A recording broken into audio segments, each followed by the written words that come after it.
Okay, Lisa's going to give a little introduction. Okay, go ahead. My videographer awaits. Anyway, I'm very happy to welcome all of you to this really interesting, not to say extraordinary show, a departure from the normal fare that you find at the Cornwall Historical Society. Not just for reasons of television screens and so on, but for the ideas you're going to find here.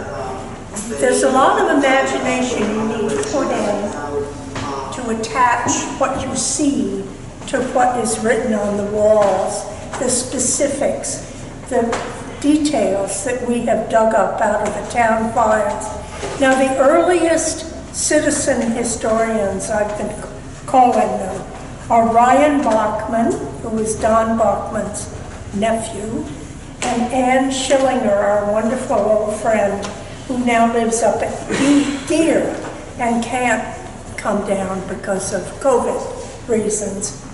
And Ryan lives in Virginia now, where he's trying to complete his thesis. However, starting at about 2013, these two got interested in one plot of land and started digging around on it.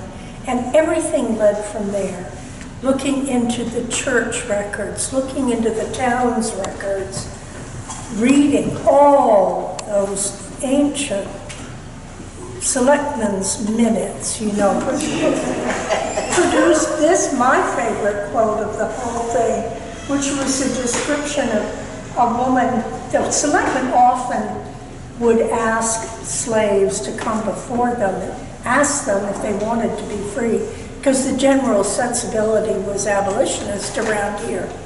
But someone, I think her name was Peg, came before the selectmen, talked to them, and the selectmen's minute said that she is above the age of 25, which was a legality, and she desires to be free. I find that so powerful. Oh, yeah. That's the whole story,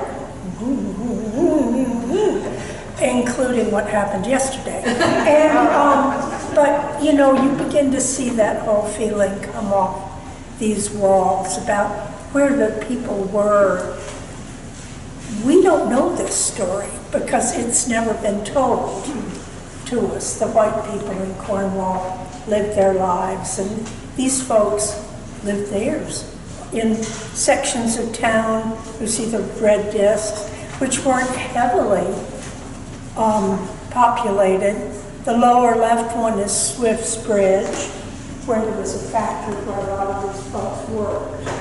But we have our friend Lucy Lavin here from who's retired from the Indian Affairs Institute. She's helped us with the relationships the black people built up with the indigenous families that were, there were lots of them in Cornwall, 5 or 6? Eight, but I could count. 8 more. Who were, you know, raising dynasties of their own families. The wall builder, Mr. Coxwell, and so on. Anyway, there's lots to learn here, and I'm hoping it's going to, part of this is going to remain part of our permanent exhibit because it's so important to our history.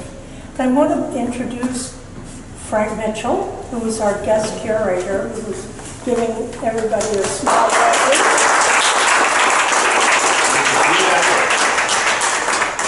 But Frank will be giving the Norman Dorson lecture, which is at the end of July. So watch all of the relevant calendars and FaceTime and so on, and show up for that. We'll be doing it here, so in the midst of the whole story. Anyway, there we are, and please, I'm having to come back because I think I've been through this 3 times now, and I still have to read. I read something, go back to another part, read that again, get a different new idea. It's really fun to do this. Thank you, Frank.